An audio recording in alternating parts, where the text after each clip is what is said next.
Hello everyone. आज हम start कर रहे हैं क्लास सेवेंथ की आपकी हिंदी की वर्कशीट नंबर 25।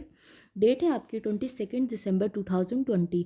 आज की वर्कशीट में हम आपका चैप्टर आश्रम का अनुमानित व्यय इसे स्टार्ट कर रहे हैं। सबसे पहले बताया गया है कि प्यारे बच्चों, क्या आपने कभी किसी समारोह जैसे कि जन्मदिन, पिकनिक आदि का आयोजन किया है? यानी आपने ऐसे किसी फंक्शन की प्लानिंग की है। आप जानते ही होंगे कि ऐसे किसी समारोह के आयोजन हेतु योजना बनाना और तैयारी करनी पड़ती है।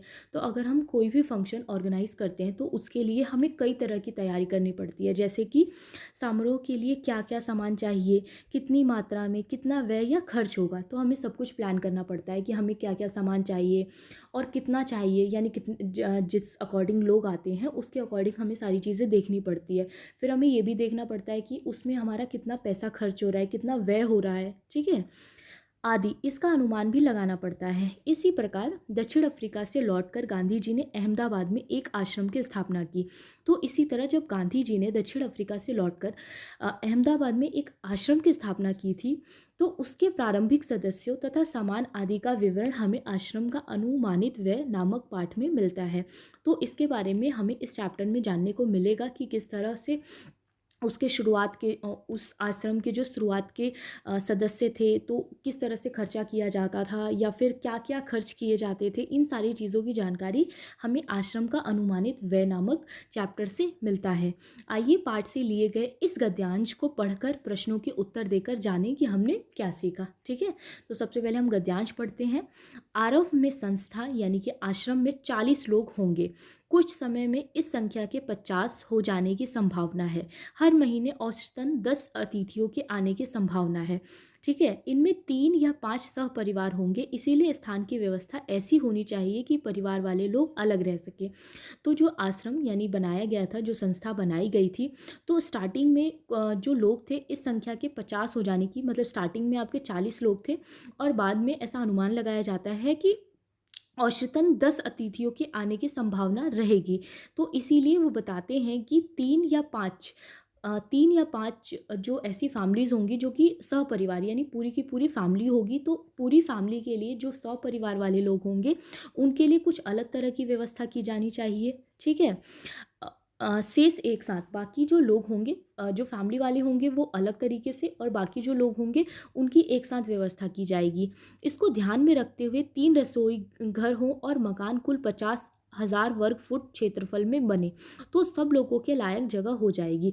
तो इस तरह से पूरे आश्रम को बनाया जाए कि जितने भी लोग हों उसमें वो अच्छे से रह सके। इसके लिए 2 से ज़्यादा यानी 3 किचन बनाने की भी व्यवस्था की बात की गई है। इसके अलावा 3,000 पुस्तकें रखने लायक पुस्तकालय और अलमारियां होनी चाहिए। इसके अलावा वहाँ पर आश्रम में एक पुस्तकालय, एक लाइब्रेरी भी होना चाहिए जिसमें कि 3,000 पुस्तकें रखी जा सके। कम से कम 5 एकड़ ज़मीन जिसमें कम से कम 30 लोग काम कर सके। इतनी खेती के औजार चाहिए, इनमें कुदालियाँ, फावड़े और खुरपी की ज़रूरत होगी।